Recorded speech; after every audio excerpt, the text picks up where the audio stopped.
Donc les priorités pour la FMMF, c'est d'abord le déploiement sur les territoires avec les équipes techniques régionales, c'est très important. C'est probablement la dernière étape du projet. Parallèlement à ça aussi, on a la reconnaissance sportive de haut niveau qui nous permettra d'avoir un encadrement encore plus appuyé et plus développé des collectifs nationaux.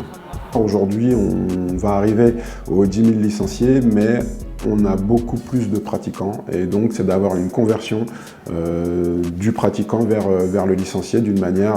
plus réaliste. L'ambition du projet fédéral, c'est aussi de pouvoir aménager des parcours, comme notamment le parcours de l'encadrement, qui peut commencer déjà par le fait de passer ses grades en tant que licencié, ensuite accéder aux formations fédérales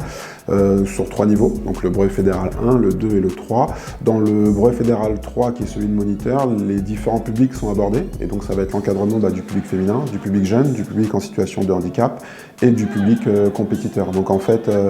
ça permet à la personne qui est titulaire du brevet fédéral 3 de pouvoir proposer comme ça des séquences et des sessions à destination de ces différents publics. Et on a aussi des compétiteurs qui, parallèlement à leur parcours sportif, se forment de manière à pouvoir aussi soit assumer une reconversion, soit encore plus développer leur connaissance du MMA par le biais de l'encadrement. Il faut qu'on ait les deux versants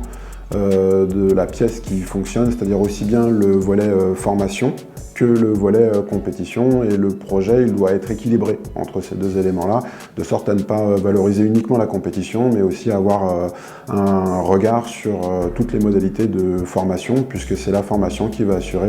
le développement et la pérennisation de la pratique.